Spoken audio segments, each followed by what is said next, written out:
Ako po si Miss Winnie at ito ang ating kwento. Tiyo, tama na po! Anong tama na?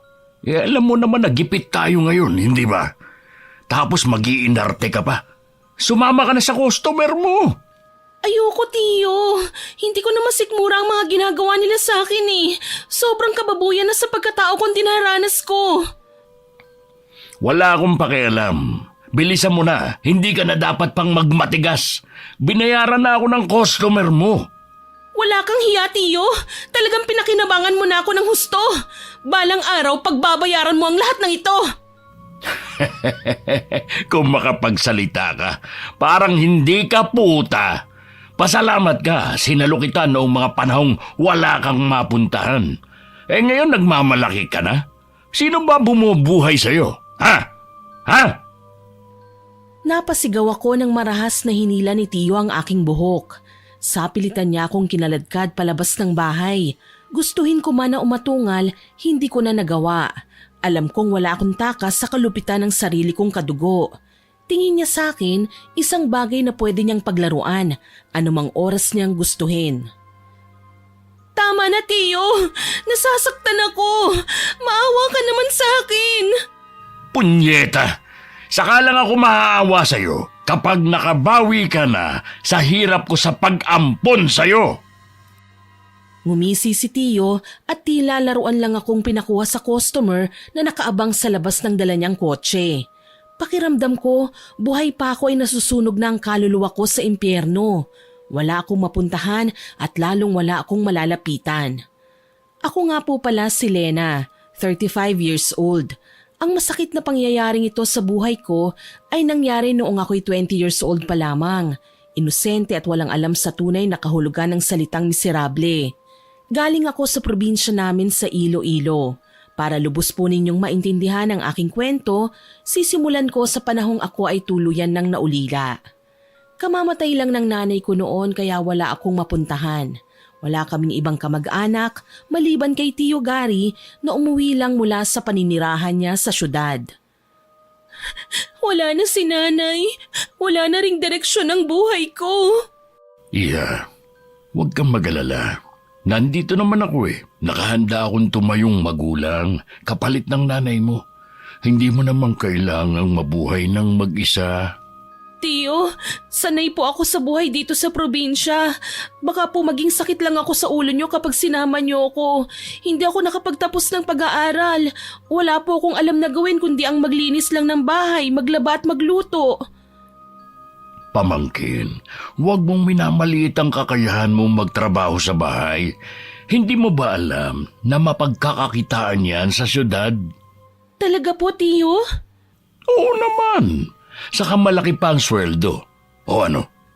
Sumama ka na sa akin. Maayos naman ang imbitasyon ni Tiyo kaya hindi na ako tumangging sumama. May kalayuan ng syudad sa amin, gayon pa man hindi ako nakitaan ng pagrereklamo sa mukha ng aking tiyuhin. Pagdating namin sa bahay niya, nakaramdam ako ng kalungkutan. Lalo na nang makita kong ibang-ibang lugar na tinitirhan ni Tiyo kumpara sa lugar na pinagmulan ko. Oh, bakit malungkot ka? Pasensya na po, Tiyo. Hindi ko lang po maiwasang maalala ang nanay ko. Kung hindi lang siya nagkasakit, baka nandito pa rin siya at kasama ko hanggang ngayon.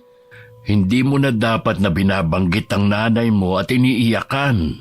Alam mo kasi, sabi ng matatanda, hindi raw natatahimik ang mga kaluluwa kapag laging pinagluluksa. Hindi ko po kasi magawang pigilan, Tiyo eh. Namimiss ko po si nanay. Simulat sa pool ngayon lang kami nagkahiwalay. Masaya na ang nanay mo saan man siya naroon. Alam ko yun dahil kilala kong positibong taong kapatid ko nung nabubuhay pa. O ano, mabuti pa magpahinga ka na at ihahanap kita bukas ng trabaho. Ang bait niyo naman po, Tiyo. Mabait talaga ako, lalo na sa mga taong mapapakinabangan ko. Nakitawa ko kay Tiyo sa pag-aakalang maganda nga naman talaga ang hangarin niya. Akala ko nga, swerte na ako sa pagkakaroon ng ikalawang magulang sa katauhan niya. Pero sa paglipas ng mga araw, hindi ko akalaing magbabago ang pagtingin kong yun. Lalo na at matitikman ko ang pinakamasaklap na trahedya sa piling ni Tiyo. Nagsimula yun nang isama niya ako sa isang bar kung saan siya nagtatrabaho bilang bouncer. May kalakihan po ang katawan ni Tio, matangkad at brusko, kaya nga naisip kong nakakatakot siguro kapag sinuway ko siya sa bawat sasabihin niya. Baka umuwi akong baldado. Anong ginagawa natin dito, Tio? Ipapakilala kita sa mga kaibigan ko. Marami silang pwedeng ibigay sa iyong trabaho. Huwag ka magalala. Hindi na nila kailangan ng papeles para patunayan ang kasipagan mo sa trabaho. Pero bakit naman po sa ganitong lugar pa? Ang daming babaeng halos kita ng kaluluwa oh. May mga lalaki naman kung makapanghipo. Huwag mo na silang papansinin. Ang mahalaga, magkapera ka ngayong gabi. Kabado ko at halos hindi na nakaangal pa nang sapilitan niya akong ibinigay sa sinasabi niyang kaibigan. Ilang lilibuhin din ang nakita kong iniabot sa kanya tsaka ako hinila papasok sa kotse. Halos magpakamatay ako nang mapagtantong hindi ang serbisyo kong marangal ang binabayaran ng lalaking yun kundi ang laman ko at pagkatao. Binaboy nila ako, Miss Winnie. Tinanggalan ako ng dangal at ang masakit pa, sa halip na kaawaan, mas lalo pa akong inabuso. Mas lalong ginusto ni Tio na pagkakitaan ako. Tio, natatakot na po ako. Ginahasa nila ako. Binaboy nila ang pagkababae ko. Tio, ireklamo po natin sila sa mga polis. Ipakulong po natin sila. Nababaliw ka na ba? Kaya nga tayo nagkakapera dahil sa katawan mo eh. Tapos mag-iinarte ka pa? Tumigil ka nga dyan. Napakasama niyo pala, Tio. Akala ko pa naman mabuti kayong tao. Pero nagkamali ako. Sa mundong ginagalawan natin, dalawa lang ang klase ng tao, pamangkin. Isang tanga at isang tuso. Ang nakakalungkot lang, nabibilang ka sa mga taong tanga. Nagsisisi ako na nagtiwala ako sa inyo, Tio. Manggagamit kayo. Abusado at walang awa. Bueno ngayon. Sa ganito na ako noon pa eh. Alam mo ba, dati, napagplanuhan ko ding ibugaw ang nanay mo. Kaso lang, mas tuso siya sa akin. Nalaman niya ang masamang binabala ko. Sana makarma ka sa kahayupan mo, Tio. Sana isumpa ka ng Diyos. Galit na wika ko. Sobrang baba ng tingin ko sa sarili ko, Miss Winnie. Ibinugaw ako ni Tio kahit kanino. Kahit sa mga matatanda, hindi siya naging mapili. Basta malaking magbigay, ipagagamit niya ako. Hindi ko nga alam kung paano ko nasikmura ang panggagamit sa akin ng mga walang yang lalaki. Ang itinatak ko lang sa isipan ko, kailangan kong mabuhay. At hindi ako pwedeng magpakita na lang ng kahinaan. Kaya kahit masaklap ang aking naging buhay, pinili kong lumaban. Niyakap ko ang kapalarang alam kong balang araw, maisusuka ko rin. Hanggang sa makilala ko si Emil. Siya man ay customer ko. Ilang beses na rin kaming nagsiping. Tila nawalan na ako ng pag-asang makakabangon sa putikang kinasasadlakan ko. Salamat na lang kahit papaano, mabait naman si Emil. Ayun nga lang, kapag sinabi niyang kailangan niya ako, hindi ako pwedeng tumanggi. Napakaganda mo, Lena. Hindi ko lang maintindihan kung bakit kailangan kang tratuhin ang tiyuhin mo ng ganito. Tingin niya sa akin isang bagay na kailangan pakinabangan. Hindi na niya ako tinuring na kadugo. Masakit, Emil, pero wala akong magagawa eh. Nakatali ako sa kanya. Palagi niyang ipinamumuka na malaking utang na loob ko sa kanya. Bakit hindi mo siya subukang kausapin? Sabihin mo na hinihingi mo na sa kanya ang kalayaan mo. Tapos sumama ka na sa akin. Sumama? Nahihibang ka na ba? Hindi tayo personal na magkakilala. Nagkakamali ka dyan. Naangking ko na ang laman at kaluluwa mo.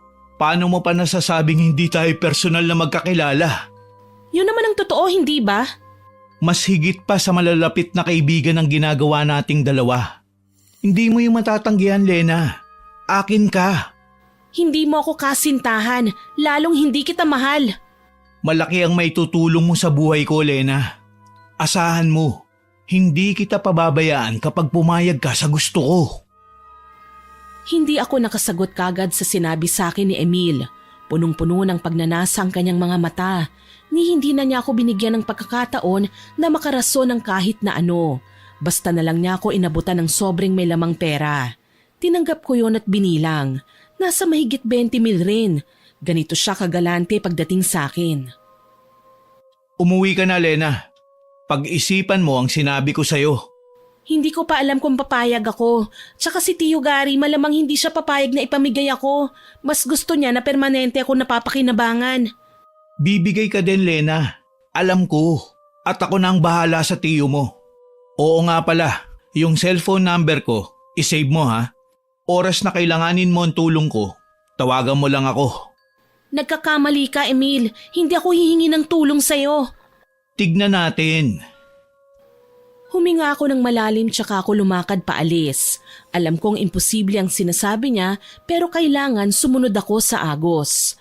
Pagdating ko sa bahay nadatnan kong lasing si Tio. Nagkalat ang mga bote ng beer sa paanan niya. Nakatalong ko ang tsuhin ko sa mesa at bumubulong-bulong. Inabot ko ang kamay niya at nagmano. Tio, nandito na po ako. Aba, nandito na ang pamangking kong puta. Ano? Magkano kinita mo ngayon? Akin na. Heto po, Tio, 10,000. Gagong Emil yun ah. Bakit 10,000 lang? Dadagdagan niya raw po yan kapag pumayag kayong ibenta na lang ako sa kanya. Isahang bayad. Ayoko. Anong akala niya sa akin? Tanga? Abay, mas malaki pa ang kikitain ko sa paiba-ibang lalaki na gagamit sa'yo, Lena. Tarantado pala lalaking yun eh. Bakit hindi niyo na lang po ako hayaang kunin niya? Mukha naman siyang mabait. Tsaka masisigurado ko na mababayaran ko ang sinasabi niyong utang na loob ko sa inyo kapag sumama ako sa kanya. Gaga! Sinisigawan mo ba ako? Napaiyak ako nang lumagapak ang pisngi ko matapos akong sampalin ni Tio. Palagi na lang niya akong pinagbubuhatan ng kamay. Gustuhin ko man na layasan siya, hindi ko magawa. Kilalang mapang-amok na tao si Tio. Takot sa kanya ang mga kapitbahay namin.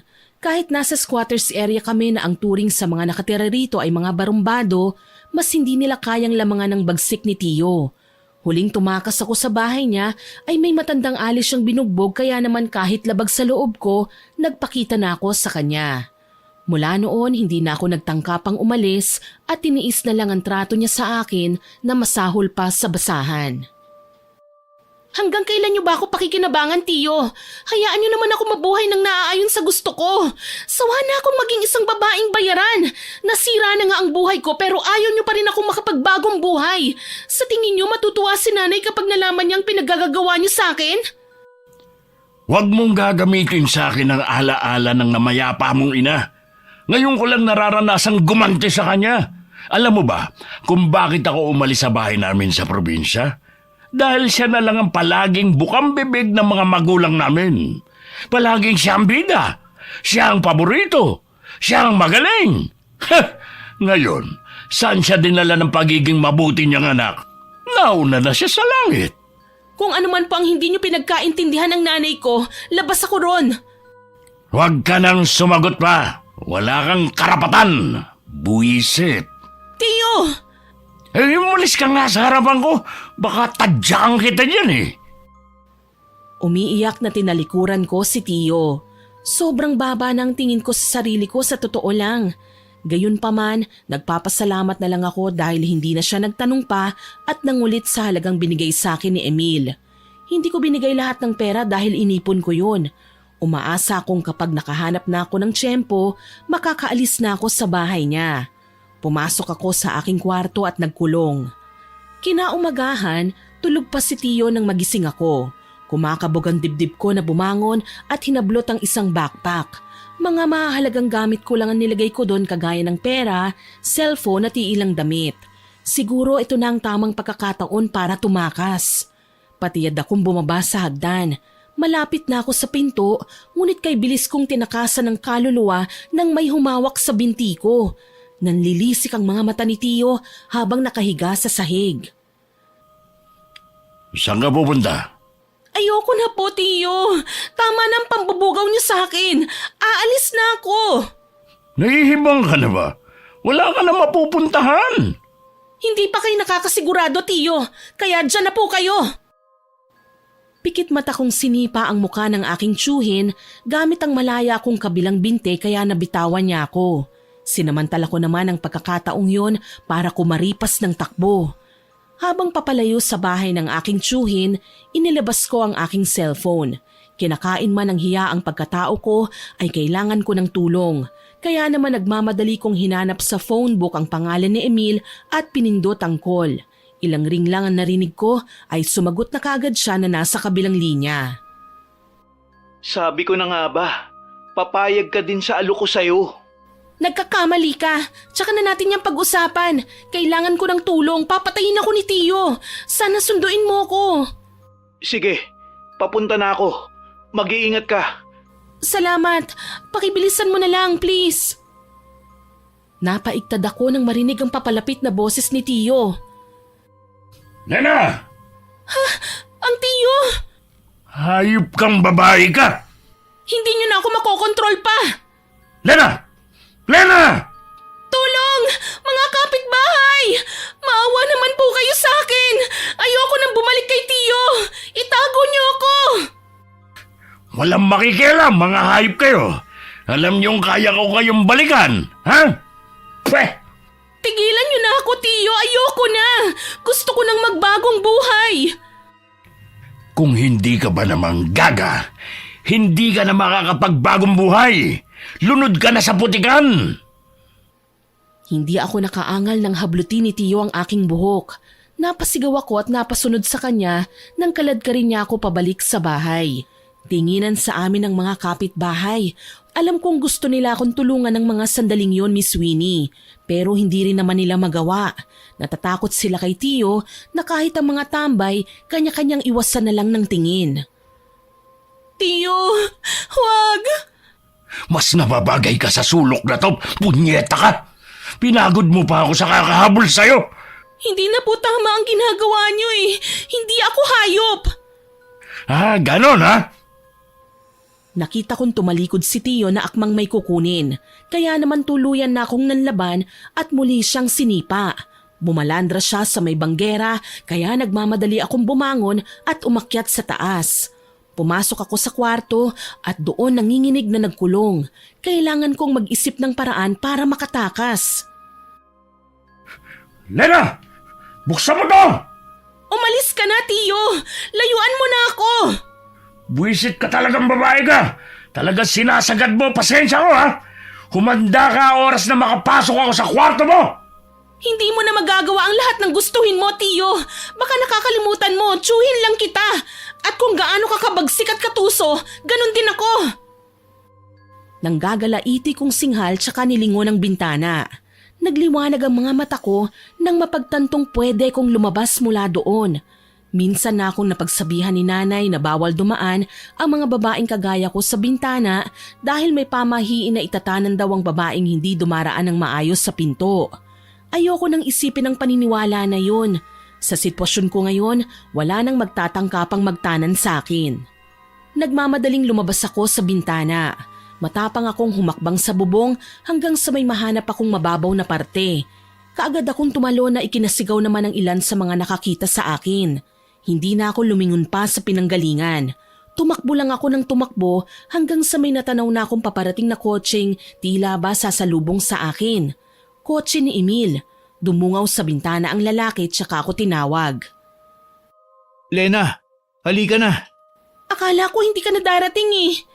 May isa akong salita, Lena. Hindi ako basta-basta nangangako nang hindi ko ginagawa. Salamat. Akala ko talaga mamamatay na ako sa kamay ni Tio. Galit na siya. Halos hindi na nga niya ako kinikilalang pamangkin eh.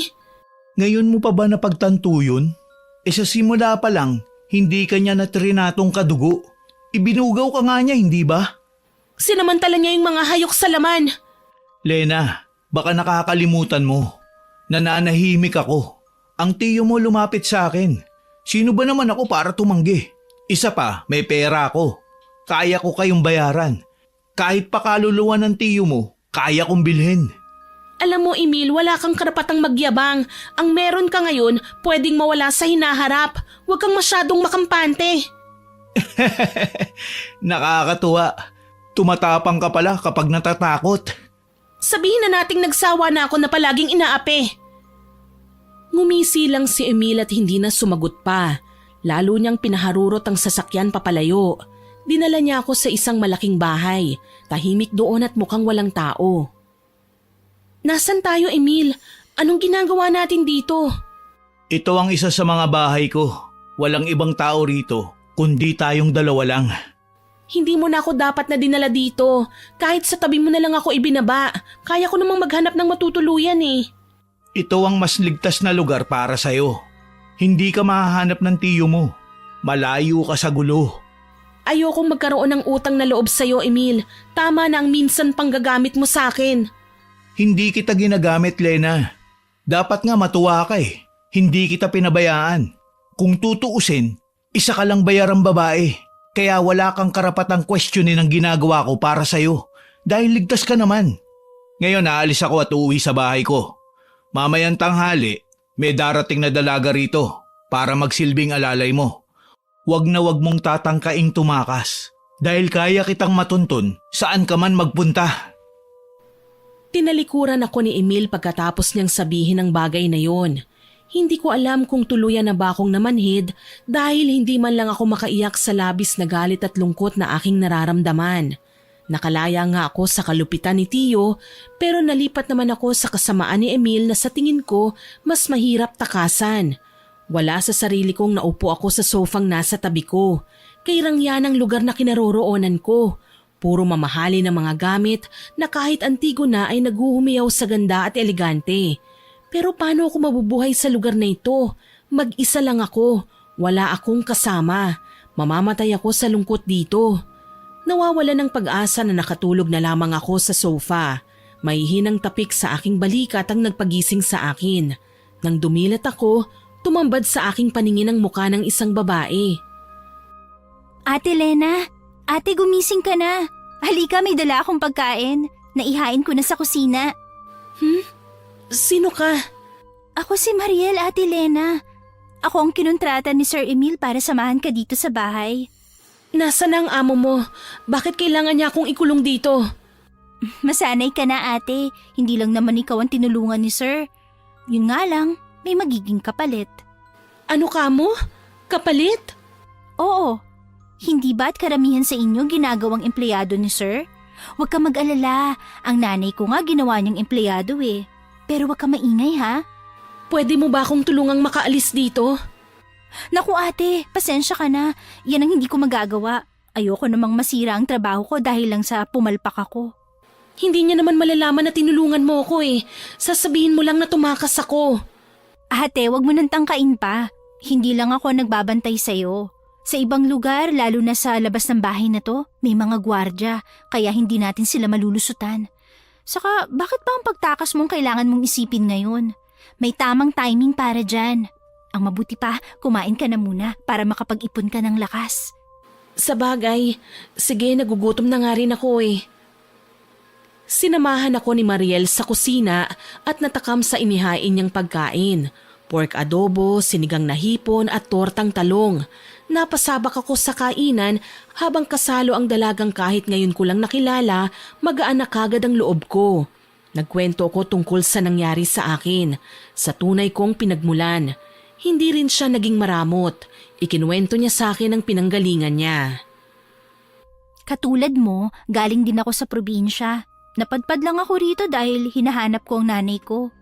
Akala ko ba alam mong empleyado ni Emil ang nanay mo? Oo, pero hindi pa kami nagkikita. Matagal na siyang umalis sa amin. Hanggang ngayon, hindi man lang niya kami naiisip na dalawin. Nakamatayan na nga ng tatay ko ang paghihintay sa kanya eh. Ganun ba? Nasabi mo na ba kay Emil ang tungkol dyan? Hindi ko pa nasasabi ate, pero sana pagkatiwalaan mo naman ako. May mga bagay na kailangan ko munang imbestigahan bago ilantad. May nalalaman ka bang gawain ni Emil na hindi maganda? Matagal nang nawawala ang nanay ko. Hindi ko maiwasang magduda kay Sir Emil. Hindi ko nga alam kung bakit hindi man lang nabanggit ni Sir na empleyado niya ang nanay ko. Magkapareho naman kami ng apelyido. Sa madaling salita, kailangan mo munang magmatsyag. Kailangan mong malaman kung ano bang eksaktong ginawa ni Emil sa nanay mo. Opo ate, pero pwede bang ilihim na muna natin to? Natatakot po kasi ako eh. Ayoko may masamang mangyari.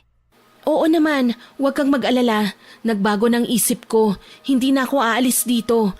Kikilalanin natin ang husto ang Emil na yan. Hindi ako papayag na hindi natin malaman ang sikreto niya. Dahil sa mga natuklasan ko, naisip kong manatili na lang muna sa bahay ni Emil. Kailangan kong tulungan si Mariel. Nang mga sumunod na araw, dumating ang lalaki sa bahay. Tatawa-tawang ikinuwento niya ang naging pagkikita nila ni Tio.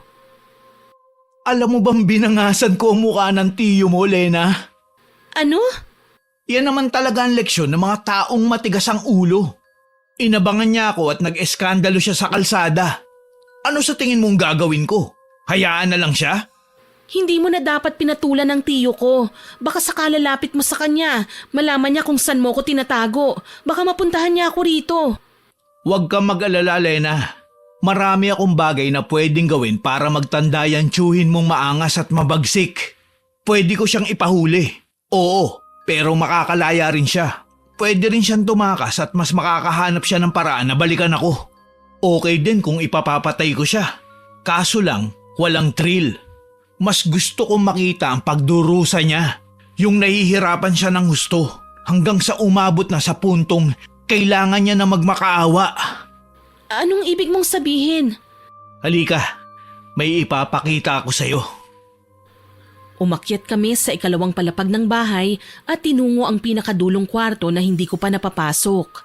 Nasa kanya pala ang susi nun at isinuksok niya sa susian kaya nagbukas ang pinto. Halika, pumasok ka. Anong meron sa kwarto na to? Dito ko tinatago ang mga bagay na tunay na magpapakilala sa aking pinagmulan. Pinagmulan? Anong ibig mong sabihin? Isa akong mangkukulam. Ang mga magulang ko ay mangkukulam din. Naman ako sa kanila ang pinakamagandang bagay na pili lamang ang pwedeng makatanggap. Kung ganun marunong kang mangulam? Oo, Lena. At ito ang gagawin natin sa tiyuhin mong balasubas. Napaatras ako nang makitang umusal si Emil ng mga banyagang kataga na tanging siya lamang ang nakakaintindi. Ilang sandali pa, may kinuha siyang manika sa kahon na nasa kama at ipinakita ito sa akin. Ito ang magiging instrumento natin para saktan si Gary. Sigurado ka? Kalalaki mong tao na gagawa mong mangulam? Oo, Lena. Matagal ko nang natutunan ang gawaing ito simula pa noong bata pa ako. Marami na akong nalalaman sa pasikot-sikot ng itim na mahika. Hindi yata magandang ideya yan. Gawain lang yan ng mga taong nasusunog na sa impyerno. Ngayon ka pa talaga natakot para sa kaligtasan ng tiyo mo? Hindi mo man lang ba siya gagantihan? Sinira niya ang buhay mo. Pwede ko namang makamit ang katarungan sa pamamagitan ng ibang bagay, pero hindi sa ganitong paraan. Sige, ikaw ang bahala. Huwag mong sasabihin sa akin na hindi kita pinagsabihan. Pagkatapos ng usapan naming yun, nagbago na ang tingin ko kay Emil. Hindi lang siya basta malupit, tuso at mapang-abusong tao. May nalalaman din siyang mga kababalaghan. Nang iwanan na ako ni Emil, muli kong kinausap si Mariel. May nalaman ako, Mariel. Ano po yun, ate? Mangkukulam si Emil. Sigurado ka, ate? Oo, Mariel. Sinabi niya sa akin. Ipinakita niya ang mga kagamitan niya sa pangkukulam. Sa katunayan, nasa loob ng kwarto niya ang lahat ng mga kagamitang yun. Diyos ko, kung ganun, kailangan nating makita ang mga bagay na yun. Pero papaano? Nakalakang pinto ng kwarto ng pinuntahan namin kanina Huwag ka mag-alala, ate. Alam ko kung paano bubuksan ang pinto. Kailangan ko ng hairpin, ate. Meron ka ba? Oo, meron. Halika, puntahan na natin ang kwarto. Nagtanguhan kaming dalawa ni Mariel at tinungo nga ang kwarto. Nagulat ako nang makitang kabisado niya ang pagbukas ng doorknob. Ang galing! Paano mo nagawa yun? Pinag-aralan ko to, ate. Pero huwag ka mag-alala. Hindi ko naman to ginagamit sa kasamaan. Sigurado ka, ha? Opo, ate. Ano, papasok na ba tayo? Saan mo banda nakita ang sinasabi mong mga kagamitan niya? Doon sa ilalim ng kama. Subukan mong tignan ang mga laman ng kahon. Ako naman ang magkakalkal sa aparador. Baka may makita pa akong mga bagay doon. Hinalungkat ko nga ang lahat ng laman ng aparador. Dito ko nakita ang mga bagay na mas lalong nagpalinaw sa akin sa mga malalagim na kayang gawin ni Emil. Mga manikang gawa sa putik, may mga nakataling itim na tela, may mga nakaukit na salitang hindi ko maintindihan. May kasama pa rin itong mga botelya na may lamang mga ugat at langis na siguro kinalap ni Emil mula pa sa ibang lugar. Ate, anong mga yan? Heto, iba pang mga kagamitan ni Emil. Sa tingin ko nga nagamit na niya ang ilan sa mga ito eh. Patingin nga ate. Parang kilala ko ang itsura ng isang manikang yun. Pamilyar ang itsura ng suot niyang damit. Sigurado ka? Pero imposible naman na makilala mo pang manika. Eh hindi ba laruan lang ito? Pero ate, ganitong damit ng nanay ko. Ganito ang itsura niya nang huli niya kaming iwan. Ganito yung damit niya eh. Nagre-representa ang manikang ito sa nawawala kong nanay. Ano? Sigurado ka ba? Nanginginig na sinuri ni Mariel ang manika. Napakarami nitong butas mula sa tusok ng karayom. Hindi ito mabilang, halos nasa 50 mahigit. Nagsimula nang umiyak si Mariel. Bali ang leeg ng manika, pati na ang braso. Diyos ko ate, bakit humantong sa ganito? Posible bang wala na ang nanay ko? Parang kinulam din, ganon? Oo ate, posibleng kinulam siya ni Emil. Kaya hindi na namin nakikita ang nanay ko. May kinalaman siya sa pagkawala ng nanay ko. Kumalma ka, hindi solusyon ang mataranta sa mga nalaman natin ngayon. Kailangan mong mag-isip ng paraan para mabawasan ang galit dyan sa puso mo. Sige na, kumalma ka lang ha. Pag-iisipan natin ang gagawin pagkatapos nito. Ang nanay ko. Ate, paano ng nanay ko? Wala akong nagawa ng mga sandaling yun kundi ang yakapin na lamang si Mariel. Sandali lang kaming nagkakilala pero nakaramdam ako ng awa para sa kanya. Kaya naman para mabawasan kahit papaano ang pagkabalisa ni Mariel, inilabas ko muna siya sa kwarto. Kaalis pa lang naman ni Emil, makakahanap pa ako ng oras para makalkal ang lahat ng tinatagong baho ng lalaking yun. Huwag kang mag-alala, malalaman din natin ang nangyari sa nanay mo. Salamat ate ha.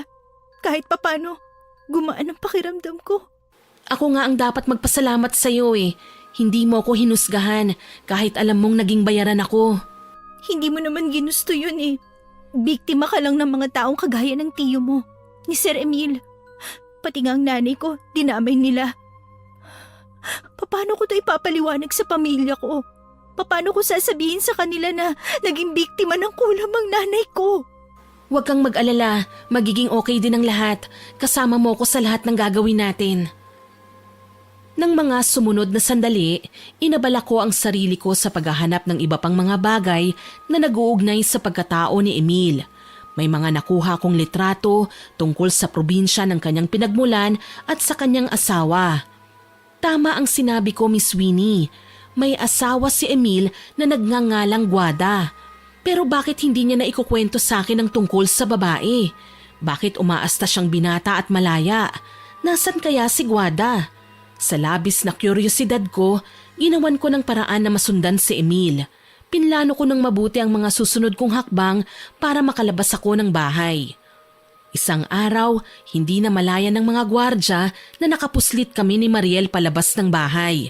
Nagawa namin yon sa pamamagitan ng pagbabalat kayo. Nagsuot kami ng hindi pamilyar na mga damit kaya hindi nila kami napansin. Inabangan namin ang pag-alis ni Emil.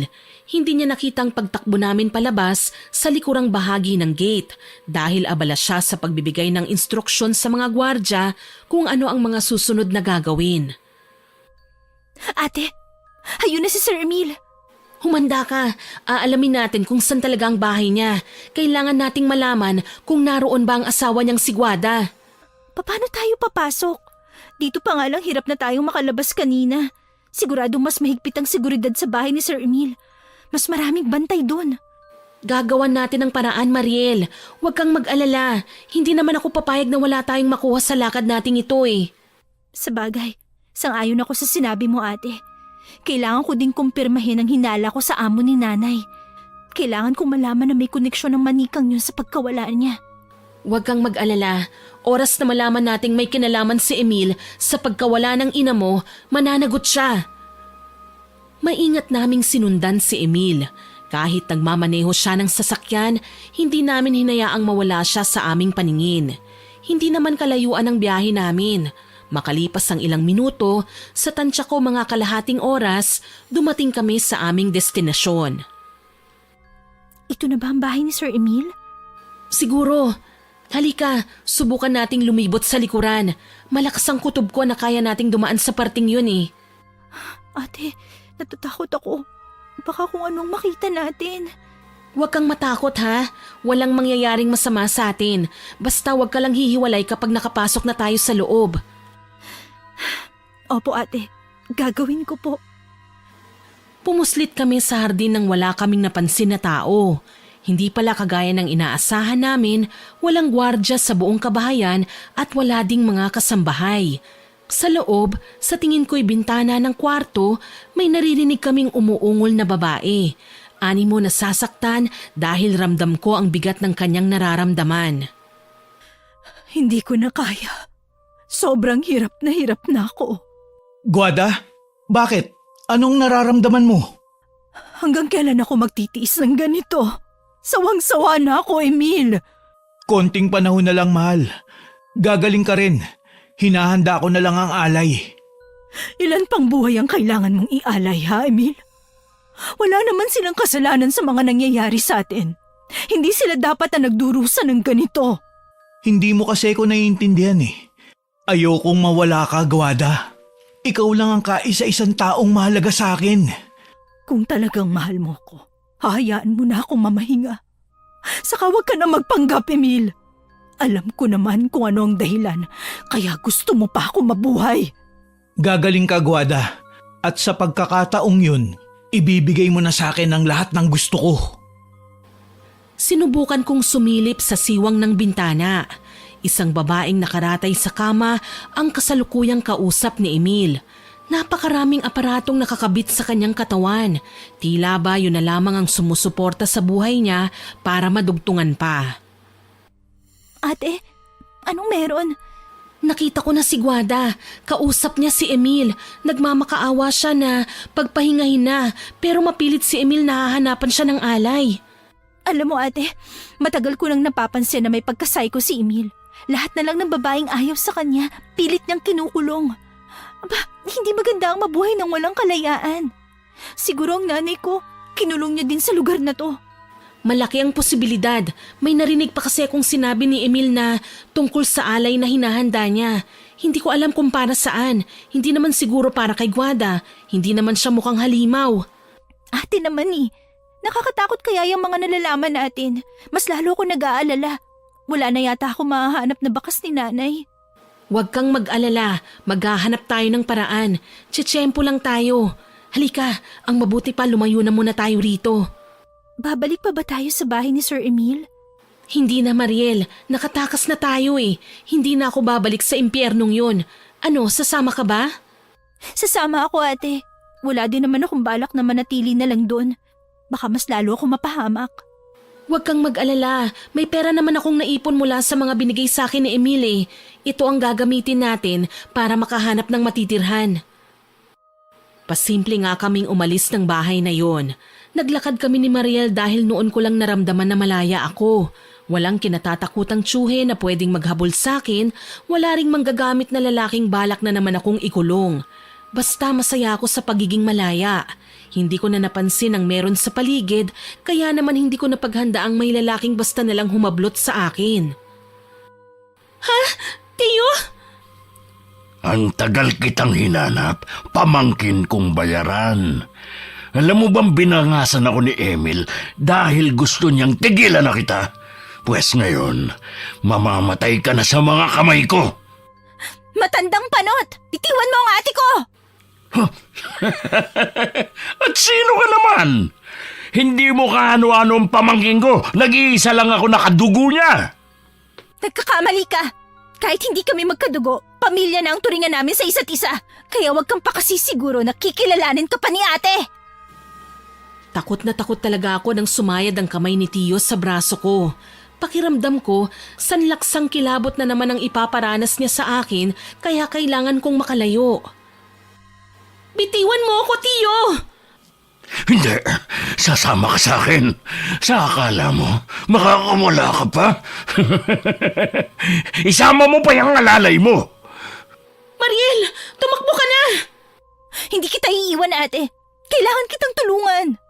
Hindi mo kilala si Tio. Baka saktan ka lang niya. Hindi nakinig sa akin si Mariel. Sa katunayan, gumawa siya ng isang bagay na hindi ko akalaing makakapagpairita ng lalo kay Tio. Sinakyan niya sa likod ang lalaki at sinabunutan. Biglang lumakas ang loob ko sa nakita. Kaagad ko ring hinila ang braso ko na hawak niya at dinampot ang batong na mataan ko sa di kalayuan. Tinansya ko ang lakas nun para patamaan si Tio Gary. Mariel! Ilag! Aray! Tinamaan ako sa mata!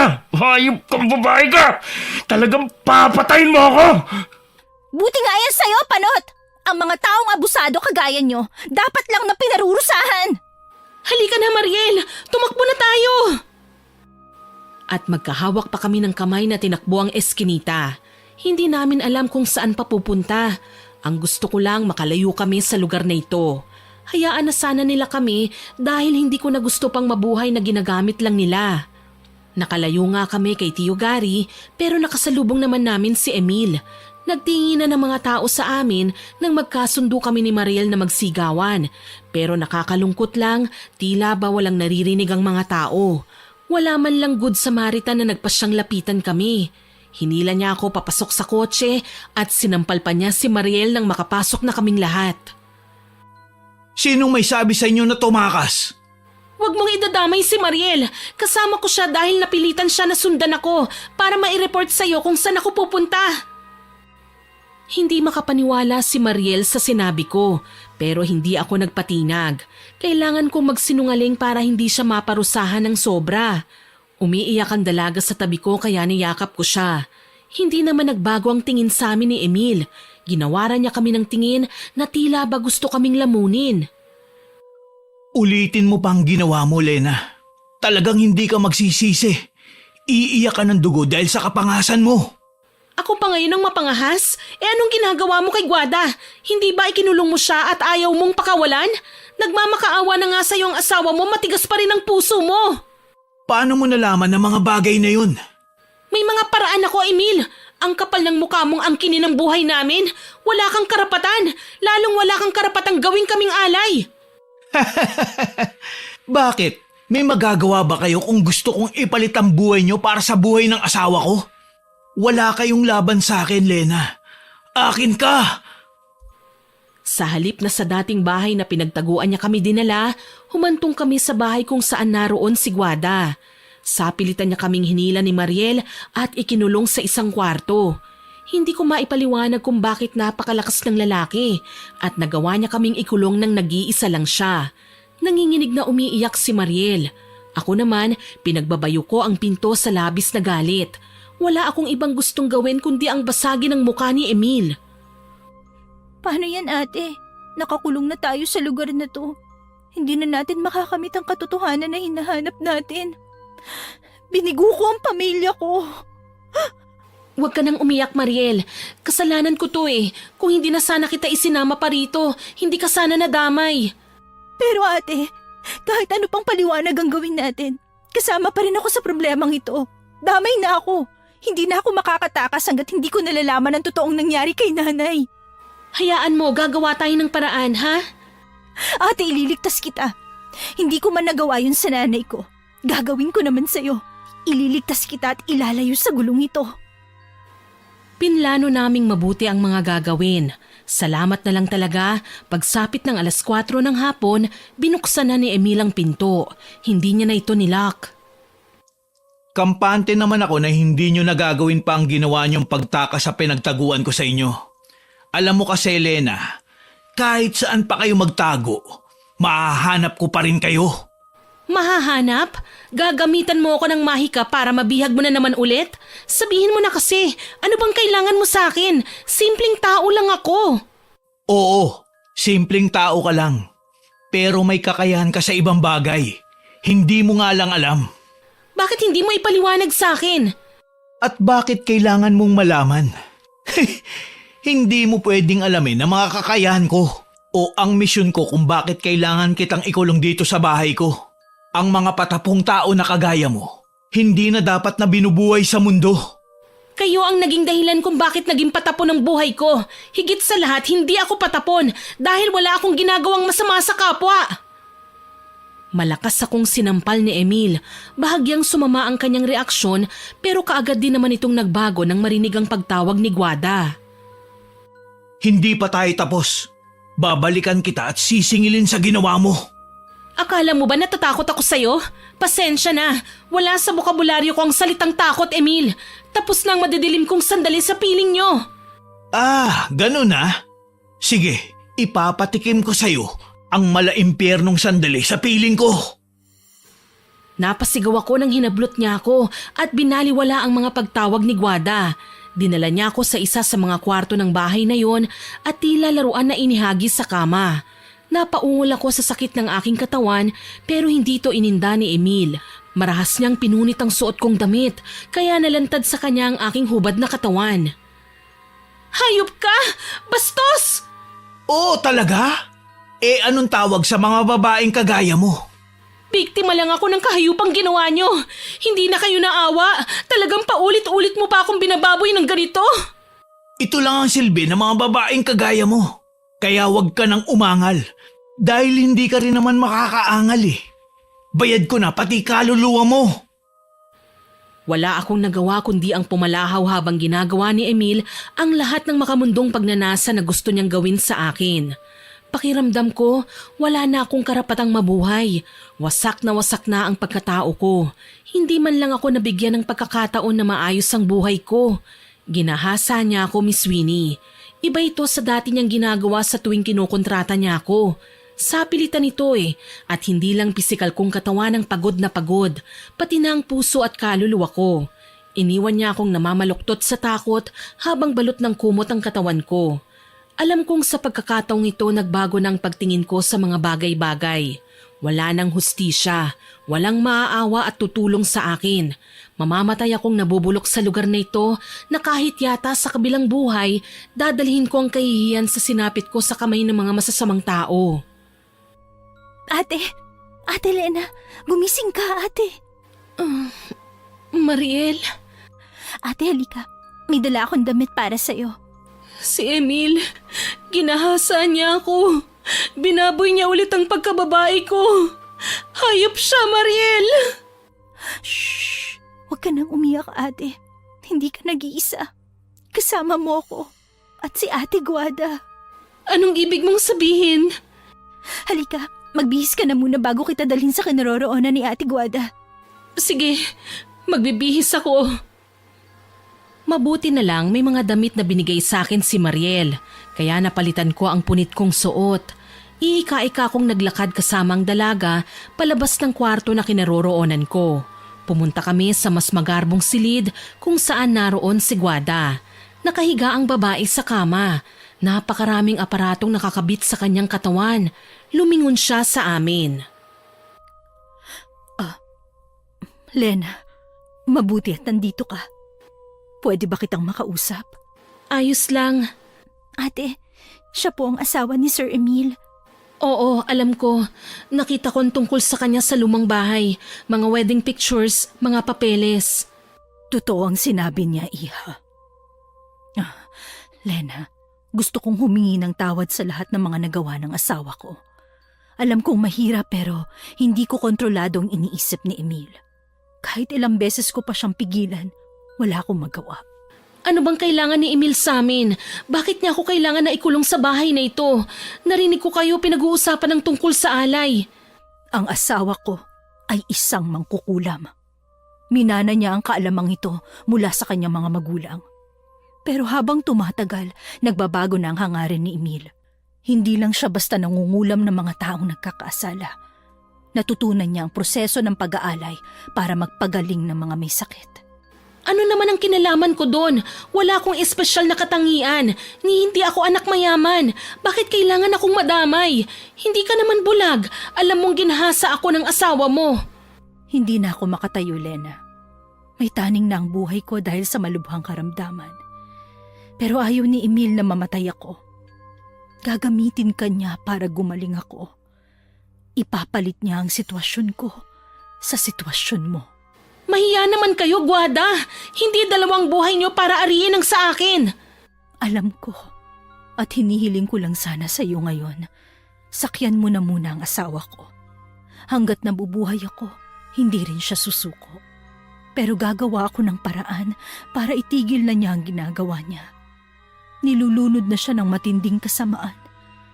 Kapag nawala ako, titigil din siya. Siguro ganyang kanya kamahal para buhayin ng matagal. Hindi na niya ako minahal, Lena. Minsan ako nagloko sa kanya. Nagkasala sa pagiging mag-asawa naming dalawa. Galit na galit siya at sinubukan akong itakwil pero nangihinayang siya sa malaking halaga na kaya niyang taglayin kapag pumirma ako sa papeles. Anong papeles? Mga papeles kung saan ako, bilang nagmamay-ari ng lahat ng kayamanan, ay nagbibigay ng pahintulot sa aking asawa na mapasakamay ang lahat ng ari-arian kapag namatay na ako. Ginawa ito ni Emil dahil sa pera? Ganun na nga. Pero kailangan niyo akong tulungan para naman kahit papano makabawi ako sa inyo. Hindi ako tumugon sa mga paliwanag ni Guada. Masama kasi ang loob ko eh. Hindi ko naman sila kaano-ano pero grabe kung kontrolin nila ang buhay ko. Hindi sila Panginoon para husgahan ako. Iniwan ko ang asawa ni Emil. Sumunod naman sa akin si Mariel na awang-awa sa akin. Alam kong gusto niyang pag-aani ng sitwasyon pero hindi na kami nagkaroon ng pagkakataon. Sa paglipas ng araw, tila kami mga robot na bilang ang mga kilos.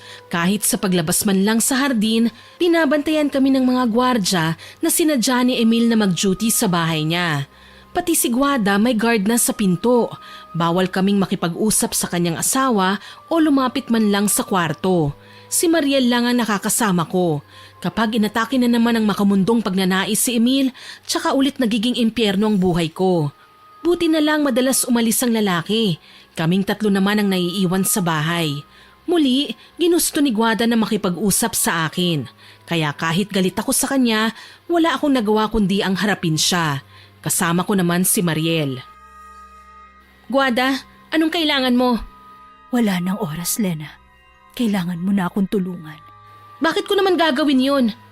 Dahil ito lang ang paraan para matigil na si Emil sa kagustuhan niyang buhayin pa ako ng matagal. Hindi basta-bastang ritual ang gagawin niya at ayokong gamitin niya ang meron ako sa lahat lang ng gusto niya. Ano pong ibig niyong sabihin, Ate Guada? Naguguluhan pa rin ako, Guada. Heto ang mga papeles. Kailangan mong pirmahan ang mga ito. Mula ngayon, ipapasa ko na sa iyo ang lahat ng ari-arian ko. Huwag mo lang kalilimutan si Mariel. Kilala ko din ang nanay niya. Isa siya sa mga naging biktima ni Emil, ang ina ng dalaga. Pero hindi birong halaga ito, Guada. Alam ko, Lena. Ito lang ang magagawa ko para makabawi sa inyo. Pagod na ako. At sana mapatawad mo ko dahil nadamay pa kayo sa gulong ginawa ng asawa ko. Bakit hindi mo nalang pilitin na mabuhay, Guada? Mahalaga lang ako kay Emil dahil sa kayamanan. Hindi na normal ang tibok ng puso ko. Patuloy ako nabubuhay dahil lang sa kapangyarihan ng dilim. Kaya hayaan niyo na ako. Ang lahat ng kayamanang ito, ipinagkakatiwala ko na sa iyo. Wala akong nagawa kundi sang-ayunan ng mga sinabi ni Guada. Pikit mata akong pinirmahan ng mga papeles at maya-maya pa kausap na ni Guada sa telepono ang sinabi niyang tutulong sa amin sa pag-aasikaso ng mga papeles. Pagkababa ng telepono, muli niya akong nilingon. May iniabot siyang kapiraso ng papel sa akin. Ano ito? Alam kong darating ang araw na magiging tuso si Emil at gagamitan kanya ng orasyon para mapasunod sa lahat ng naisip niya. Mamatay man ako, ay ikaw naman ang ipapalit niya sa akin kaya kailangan kapag umusal na siya ng ritual, kontrahin mo yon. Basahin mo din ang mga nakasulat dito. Hindi ko yata yan magagawa, Guada. Hindi ko kayang kalabanin si Emil. Kailangan mong maging matapang, Lena. Hindi habang buhay magpapaalipin ka sa kanya. Kailangan mong palayain ang sarili mo. Kailangan mong lumaban. Ang mga orasyon na yan na nasa papel ang gagabay sa'yo. Nang mga sumunod na araw, napansin kong nagagawa na ni Guada na makabangon, pero hindi siya makatayo at makapaglakad ng tuwid. Inaalalayan siya ni Mariel para makaupo sa wheelchair. Isang gabi, nagising akong masama ang pakiramdam. Bumangon ako at narinig ang pag-usal ni Emil nang hindi ko maintindihang lengguwahe. Mariel, naririnig mo ba yun? Opo ate, mukhang nagsasagawa na naman ng ritual si Sir Emil. Ilang beses na yan eh. Hindi ko lang maintindihan kung anong dinadasal niya. Panigurado, may kinalaman ito sa pagiging mangkukulam niya. Halika, tignan natin. Sige po ate. Sinilip namin si Emil sa kwarto kung saan siya natutulog. Ang alam ko, magkahiwalay sila ni Guada ng higaan. Sa loob ng kinaroroonan ni Emil, madilim pero may mga nakasinding kandila. Nasa gitna ng isang hugis between guhit ang lalaki, may hawak na manika, dinadasalan yun hanggang sa makaramdam kami ng malakas na pag-ihip ng hangin. Diyos ko, ano pong ginagawa niya ate? Kulam, nagsisimula ng gamitin ni Emil ang kakayahan niyang mangkulam. Nakakatakot naman palang gawain yan. Ay sa demonyo. Yan naman talagang bagsik ng kulam, Mariel eh. Lahat kayang saktan, lahat kayang bigyan ng karamdaman. Kahit wala tayong kasalanan, tinatablan. Sa tingin mo ate, sino naman po ang kinukulam niya? Hindi ko alam, pero kailangan nating makita ng mas malinaw ang ginagawa niya. Tama.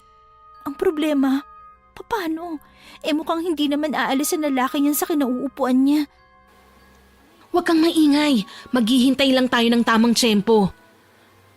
Sinamantala kong pumasok sa kwarto nang tumalikod si Emil.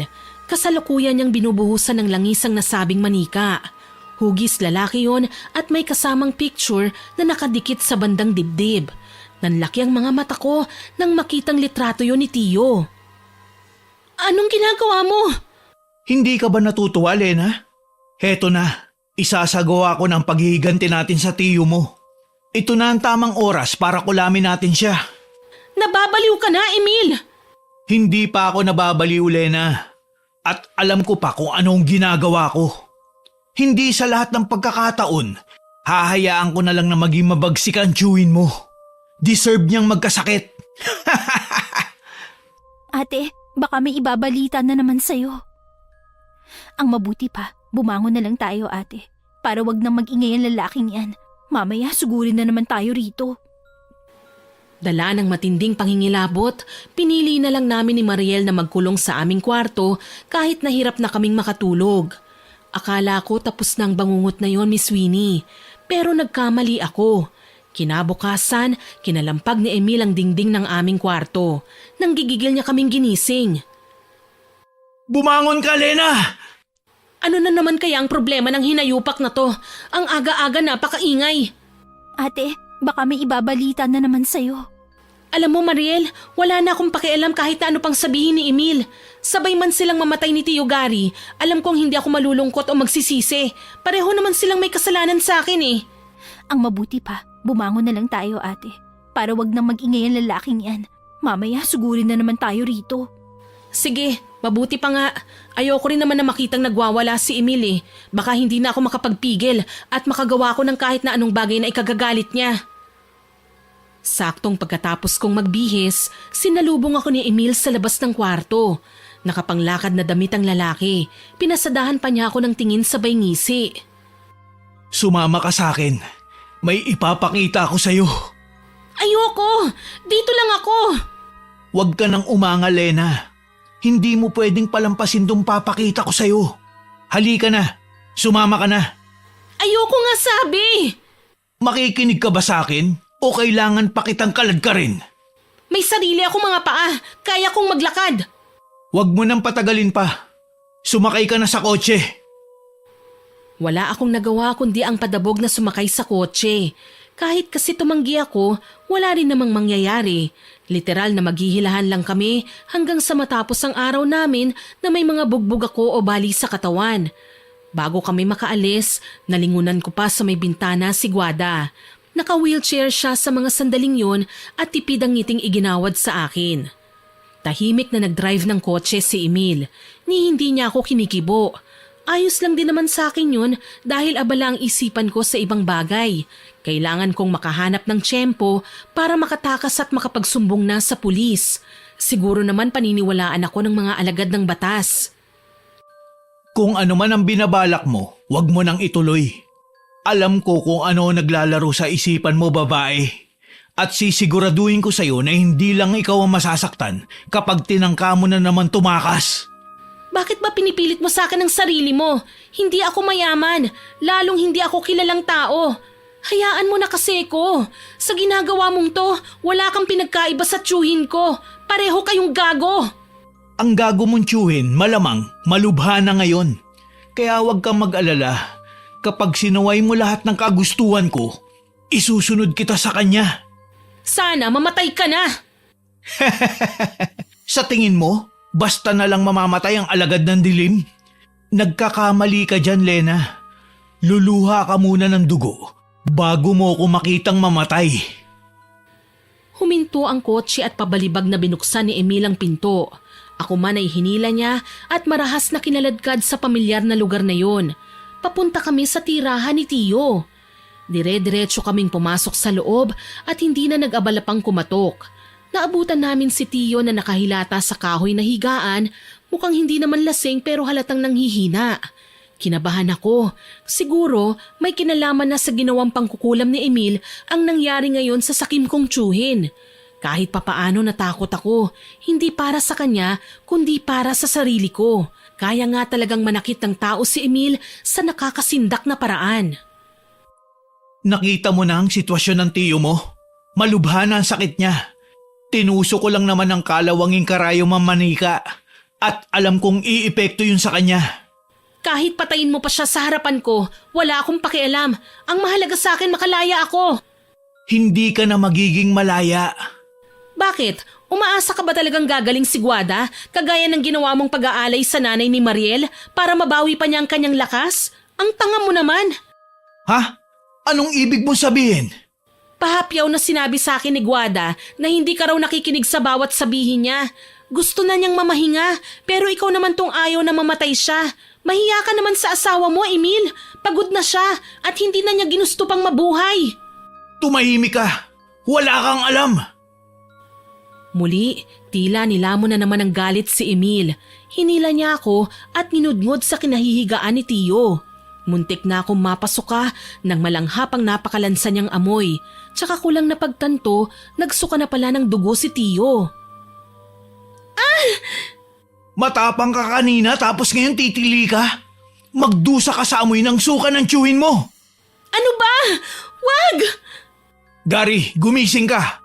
Ipakita mo sa pamangkin mo ang ginawa ko sa'yo. Hayop ka, Emil! Isa kang demonyo! Matagal na akong demonyo, Gary. Ngayon mo lang napansin?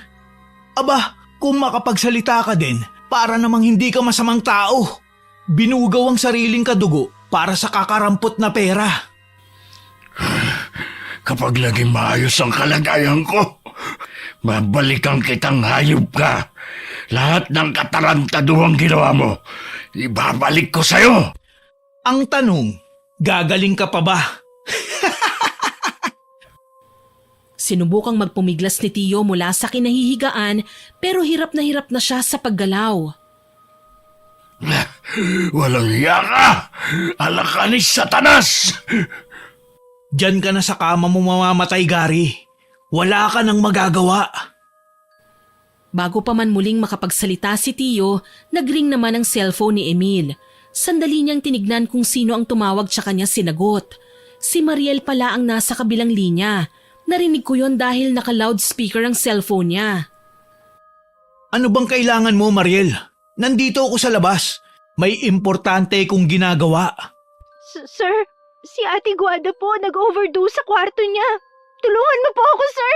Hindi ko po kasi alam kung anong gagawin ko. Gaga ka! Bakit hindi mo binantayan si Guada? Humanda ka sa akin mamaya pag uwi ko. Sir, wala akong ginawa. Kasalanan ko ba kung nilaso niya ang sarili niya? Dapat sana. May ginawa ka man lang. Huli na nga kasi nang malaman ko. Nagkulong si Ate Guada sa kwarto. Nakarinig ako ng kalabog kaya sinubukan kong sumilip. Hinihingal na minadali ni Emil ang paglalakad. Nakakataranta lang kasi pati ako, hila-hila niya. Sa mga panahong ganito, talagang hindi niya nakakalimutan ang mga kasama niya o kahit ang mga bagay na bitbit niya. Bilisan mo, Lena. Kailangan maabutan pa natin ang asawa ko. Iaalay ko ang buhay mo para madugtungan pa ang sa kanya. Talaga bang magagawa mo yan? Baka nagkakamali ka lang. Hindi ako takot sa karma, Gaga. Ilang beses ko nang ginawa to at hindi ikaw ang makakapigil sa akin. Alam mo kasi, nakakwentuhan ko ang asawa mo. Ikaw lang ang mapilit na buhayin siya. Hindi ka ba nahihiya? Nagmamakaawa na nga siya para sa kamatayan niya. Tapos ipagkakait mo pa? Buti sana kung Diyos ka eh. Ang asawa mong nanghihina na at naghihintay na lang ng kanyang kamatayan, ginamitan mo pa ng ritual para mas humaba pang buhay niya. Wala kang pakialam. Lalong wag na wag mo kong uhusgahan. Wala kang alam. Alam mo, Emil, hindi lahat ng bagay umaayon sa gusto mo. Kaya sana, wag ka nang mangarap na para bang magagawa mong kontrolin ng lahat. Kung makapagsalita ka, parang ang dami mong nalalaman. Sabihin mo sa akin, may sinabi ba sa'yo si Guada? Magsabi ka ng totoo. Wala! Ano naman ang sasabihin niya sa akin, Aber? Siguraduhin mo na nagsasabi ka ng totoo, babae. Oras na malaman ko na may kinalaman ka sa mga nangyayari ngayon, ihanda mo ang sarili mo. Hindi kita mapapatawad. Mag-isip ka nga, Emil. Kung may kinalaman ako sa nangyayari ngayon sa asawa mo, di sana wala ako rito. Malinaw na gusto ng wakasan ng asawa mo ang buhay niya. Ungol lang ang iginanti ni Emil at galit na nagmaneho pa uwi. Makalipas ng ilang sandali, nasa harapan na kami ng bahay. Naririnig namin ang palahaw ni Mariel mula sa labas.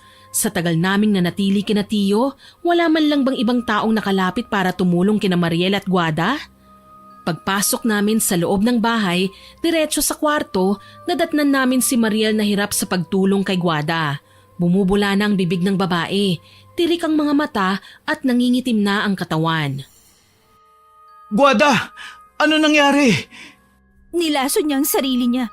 Hindi ko po alam kung anong pumasok sa isipan niya at nagawa niya ang bagay na ito. Kasalanan niyo ang bagay na ito. Kayo ang may kagagawan kung bakit humantong sa ganito. Ang hirap mo rin kasing makaintindi. Wala akong kinalaman sa nangyari sa asawa mo. Galit na binitiwan ni Mariel si Guada, ngunit sinalubong siya ng sampal ni Emil. Napasigaw ako at sinubukan silang awatin pero tila ba hindi nakakakilala ang lalaki. Galit na galit siyang sinugod kami at pinagbubugbog. Buti na lang natuto na ako sa pagdaan ng mga panahon. Kinailangan ko ng lumaban. Medyo mahilo-hilo na kaming dalawa ni Mariel nang hablutin niya ang papeles na kailan lang ay pinapirmahan ni Guada sa amin. Mas lalong nadoble ang galit ng lalaki nang makita ang pirma ko sa papeles. Hayop ka, Guada! Inutakan mo ko. Pero malas mo lang. Ipapalit ko sa iyo ang bayarang babaeng pinapirma mo. Mga hayop! Kawawa ka naman. Kahit sa huling hininga, kinasusuklaman ka pa rin ng asawa mo. Mukha ka raw pera. Walang ibang mahalaga sa'yo kundi ang kayamanan niya. Kaya wag na wag mo siyang sisisihin kung ninais na niyang magpakamatay na lang. Hindi na bale. Ikaw na lang ang maglilipat ng mga kayamanan niya sa pangalan ko. Nakapangako na ako kay Guada. Kahit kailan hindi ko sisirain ang pangakong yon. Susunod ka sa akin sa ayaw at gusto mo. Sinipa ko si Emil kaya siya napahigang muli sa sahig. Nanginginig na kinuha ko sa bulsa ang isang nakatubing papel na may nakasulat na orasyon. Mula yon kay Guada. Sinabi niya sa akin na oras na magkaharap kami ni Emil sa ganitong pagkakataon, magiging tuso ang lalaki at gagamit ng mga orasyon bilang isang mangkukulam. Kailangan kong kontrahin ang kanyang bibig kasing kataga para hindi ako tabla ng kanyang sumpa. Yan lang ba ang kaya mo ang sipain ako? Bayarang babae? Ngayon, humanda ka sa gagawin ko! Hindi ako natatakot sa'yo! Umusal ng mga katagang banyaga si Emil. Tila ba masahol pa yon sa saksak sa aking kalamnan habang pinakikinggan ng bawat kataga. Kalaunan, napansin kong nagdurugo na ang ilong ko. Hindi ko na gaanong maintindihan ang sinasabi ng lalaki pero pilit ko itong nilalabanan. Maging si Mariel, nakihawak na sa papel at binasa ang nilalaman nun kaya mas malakas at mas malalim na ang pagkakabigkas namin sa mga salita. Kalaunan, nanghihina siyang bumagsak. Ang pagkakamali ko lang, itinigil namin ang orasyon kaya nakabangon ang demonyong lalaki. Susugurin na sana ni Emil si Mariel nang maging alerto naman ako. Dinampot ko ang isang may kabigatang vase at walang babalang pinukpok ko sa ulo niya. Walang malay na bumagsak sa sahigang lalaki. Tarantang nag-iyakan kami ni Mariel kasabay ang pagtatawag namin ng pulis. Ito ang inihabilin sa amin ni Guada kapag nangyari na ang trahedyang ito. Dinampot si Emil ng mga alagad ng batas. Nalaman namin na hindi lang pala ako ang babaeng tinago niya sa loob ng bahay na yun, kundi marami pang iba. Sinubukan pa niyang magpaliwanag pero talagang hindi na siya pinakinggan ng otoridad. Makakalabas ako rito, Lena. Babalikan ko kayo. Mabubulo ka na sa bilangguan. Pagbabayaran mo ang lahat ng kasalanan mo. Pinatay niyo ang asawa ko. Hindi totoo yan. Mas pinili niyang tapusin na lang ang sarili niya. Ayaw na niyang makapiling ka. Pinatay mo ang nanay ko, Emil! Napakahayop mo! Nagwala si Emil nang ilabas ng mga pulis ang karamihan sa mga butong mula sa nauna niyang mga biktima. Ang mga ito ay mula sa taong minsan na ring bumugaw sa akin. Napag-alaman namin na matagal na palang may koneksyon sina Emil at Tio. Grabe pala ang sama ng ugali ni Emil at ng tiyuhin mo. Binugaw pala ni Manggari ang mga biktima at binigay kay Emil para gawing alay. Ang sakit isiping hindi naman pala normal na empleyado ni Emil ang nanay ko, kundi isa din sa mga bayarang babae na inalay niya para madagdagan ang buhay ni Ate Guada. Walang kasalanan ng nanay mo, Mariel. Biktima lang din siya ng pagkakataon, kagaya ng nangyari sa akin. Masakit mang isipin pero hindi na natin maibabalik pa ang dati. Heto na ang katotohanan na kailangan nating harapin. Pero ang pamilya ko, mga kapatid at tatay ko, paano ko ipapaliwanag sa kanila ang nangyari? Huwag kang mag-alala. Tutulungan kita. Sa ngayon, lilinisin natin ang paligid natin. Kailangan magdusa at magbayad ang mga taong nais manakit sa atin. Binalikan ko ang bahay ni Tio kasama ang mga pulis. Ang bala ko lang sana, ipakulong siya lalo na't matibay ang ebidensya laban sa kanya. May mga kapitbahay pala akong kahit nananahimik lang ay palihim kaming kinukunan ng litrato sa mga panahong ibinubugaw ako ni Tio sa mga lalaki. Nakatulong yon para umusad ang kaso. Kaya lang, nang dumating kami ron, wala na sa kondisyon para ikulong si Tio. Naghihingalo na siya. Napakalaki ng naging kasalanan ko sa iyo, pamangkin ko. Alam kong kahit ang mga kauri kong demonyo, hindi ako mapapatawad sa ginawa ko. Pero sana mapatawad mo ko. Nabulag ako sa pera sa kahalagahan ng pwede nitong maibigay sa akin. Hindi ko man lang naisip na ikaw, dugot laman ko, ibinugaw ko para sa pansarili kong kaligayahan. Huli na para magsisi kayo, Tio. Baka po nakakalimutan nyo. Sinira nyo ang buhay ko. Hindi ko man lang nakamit ang magandang kinabukasan na pwede sanang marating ko. Ginawa nyong impyerno ang buhay ko. Alam ko yun. Nabulag ako sa labis na galit laban sa nanay mo. Siya na lang ang palaging paborito ng mga magulang ko. Siya ang mabait at mabuting anak. Habang ako ang masama. Mas lalo akong nagalit nang malaman kong lantaran na nila akong tinakwil. Hindi man lang nila ako binigyan ng pagkakataon na maging anak nila. Kaya nagtanim ako ng galit sa nanay mo. Hindi niyo po ako dapat na idinamay, Tio. Wala akong kasalanan sa kung anumang pinag-aawayan niyo ni nanay. Inosente ako. Tingin ko pa naman sa inyo, magiging kapalit ng tatay ko na gagabay sa akin. Pero ibang ginawa niyo eh. Ginawa niyo akong babaeng bayaran. Patawarin mo ako, Lena. Patawarin mo ako. Sana balang araw, mawala na din ang galit mo at mapatawad mo ko. Dahil sa mga narinig kong sinabi ni Tio, napaiyak na lang ako. Galit na galit ako sa kanya.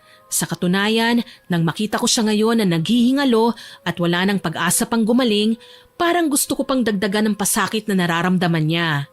Pero alam ko, Panginoon na lang ang bahalang magparusa sa kanya.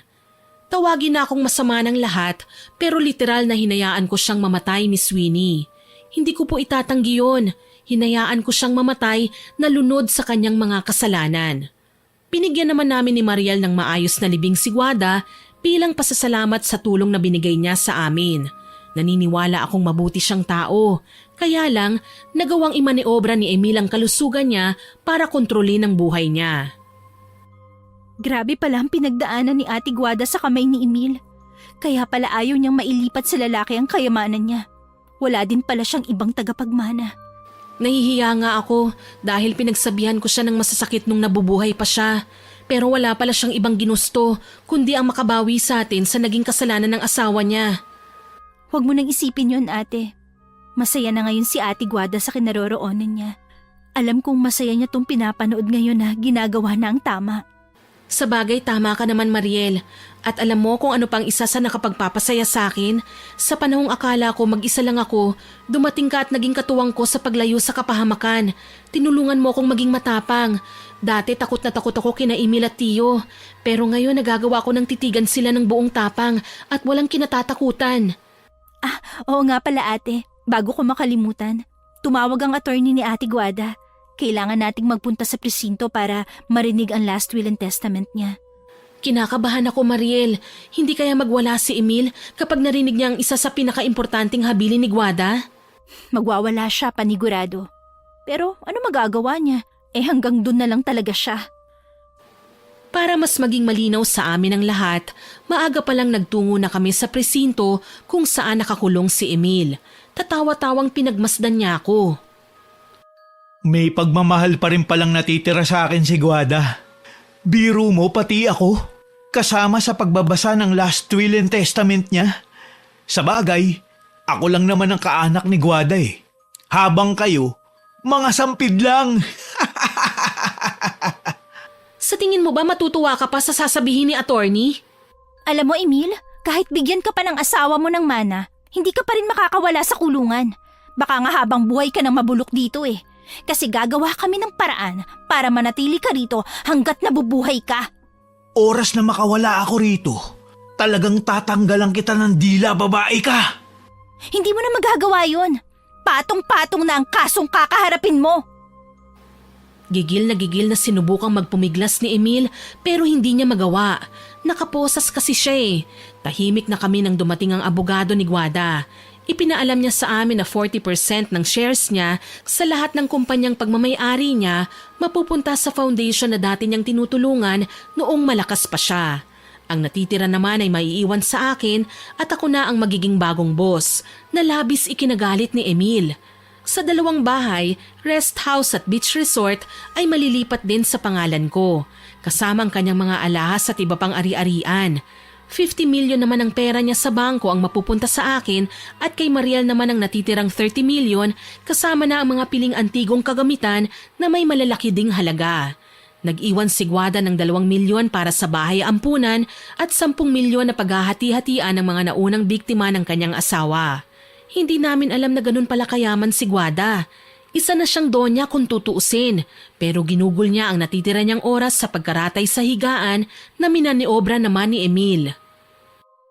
Mga hayop! Mga traidor! Ninakaw niyo ang kayamanan ko! Wala ka ng pera, Emil. Wala ka naman palang pinaghirapan dahil pag-aari ni Guada ang lahat. Mamamatay kang mas mahirap pa sa daga. Aapila ko. Hindi ko mapapayagang gawin niyo ang bagay na ito. Kagustuhan to ng mahal mong asawa, Emil. Buhay pa siya, kinamumuhian ka na niya. Hindi yan totoo. Wala kayong karapatang angkinin ng pera ni Guada. Sinubukan pa niya kaming atakihin pero hinarang na siya ng 2 pulis. Sapilitan siyang hinila pabalik sa selda kaya naman nakahinga kami ng maluwag ni Mariel. Iyak ng iyak ang dalaga dahil may iniabot pang sulat sa amin ng abogado bago umalis. Sulat na humihingi ng tawad sa lahat ng kasalanang ginawa ng kanyang asawa. Nakakaawa lang si Guada. Isa nga rin siya sa naging biktima pero siya pa ang humingi ng tawad. Sumalangit nawa ang kaluluwa ni Guada. Sana maging masaya na siya saan man siya naroroon. Huwag ka mag-alala, ate. Gagawin natin ang lahat para hindi masayang ang mga binigay ni Ate Guada sa atin. Tama ka, Mariel. At ang una nating magiging project, gagawa tayo ng foundation para sa mga babaeng may sakit kagaya ni Guada. Tutulungan natin sila sa abot ng ating makakaya hanggang sa tuluyan na silang gumaling. Niyakap ako ni Mariel. Alam kong magiging okay na ang lahat pagkatapos ng dilubyong pinagdaanan namin. Sa ngayon, napapatakbo namin ng maayos ang mga negosyong iniwan ni Guada. Walang sino man ang maghihinalang dati, isa lang akong hamak na bayarang babae pero nagawang makapagbagong buhay dahil sa tulong ng mga taong nagsilbing liwanag sa madilim kong mundo. Hanggang ngayon magkaibigan pa rin po kami ni Mariel. Pareho na kaming may mga pamilya. Masaya at nagdadamayan sa lahat ng problema. Hanggang dito na lamang po. More power po sa inyong channel at God bless. Sana po ay nagustuhan niyo ang aking ibinahaging kwento. Pero bago ko po tapusin ito, hindi ito makukumpleto nang walang shoutout sa masusugid nating listeners. Shoutout po kay Darwin May Bulado, kay Jenmer Garcia, kay Ferdy Martin Fabi at sa Fabi family, sa Pialago at Agoncillo family from Quezon. Shoutout din po kay John Bam o Bono Bonoya, kay Rosa Hilado, kay Ma'am Elizabeth Maramot, kay Lavender Story at sa Anyo Nuevo family at sa Empleo family, especially po kay Mara at Pangay. Hello din po kay Lucy San Jose, kay Lisa Takada, kay Susan Manalo, kay Cheryl Coronacion at shoutout din po kay Jovi John at sa lahat ng OFW sa Hong Kong na nakikinig po sa atin. Happy listening po sa inyo dyan. Hello din po kay Mary Joy Dulnuan na nag-comment sa Pakialamerang Biyenan upload. Ang sabi po niya, parehong mali ang asawa at biyenan. Nakialam pa ang kuya niya imbis na tumulong at payuhan ng kapatid at bayaw, nakialam pa. Ma-pride din si Ruby na walang desisyon sa buhay. Salamat po ma'am sa pagkukomento sa story natin na yan. Shoutout din po kay Mary Caraos, kay Myra Eliaso, kay Lorraine Meyaroa, kay Norvia Cabanyero, kay Jessa Joy Losada, kay Jomar Fernandez from Cebu. Hello din po kay Mila Oraya, kay Billy Arboleda, kay Jules Velasco, kay Desiree Francisco, sa Buates Samson family. Hello po sa inyo and happy listening po. Shoutout din po kay Carlo John Nomat, kay Joanna Ibanez, Lea Lumentigar, May Ann Infante, Jessa Moso, Nika Reyes, and Myla Calumpiano. Hello po sa inyo dyan sa Punta Santa Ana and happy listening po.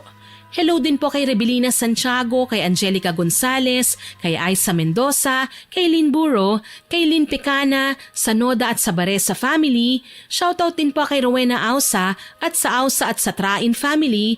Hello din kay Maria Reg Picache, Rechi Elmido, kay Ami Cabilin, kay Lorna Bondok at sa Reyes at Cañete family. Salamat po sa inyong lahat na nag-comment at nakinig. Abangan nyo pa po sana ang mga susunod ko pang upload. Huwag nyo rin pong kalilimutan na mag-subscribe, like, share and comment sa mga upload natin. At para po mabilis nyong makita kung may bago tayong upload, huwag po ninyong kalimutang pindutin ang notification bell para updated po kayo lagi. Aasahan ko pa rin po ang inyong suporta ha. Muli, ako po si Miss Winnie na nagpapasalamat sa inyong pakikinig.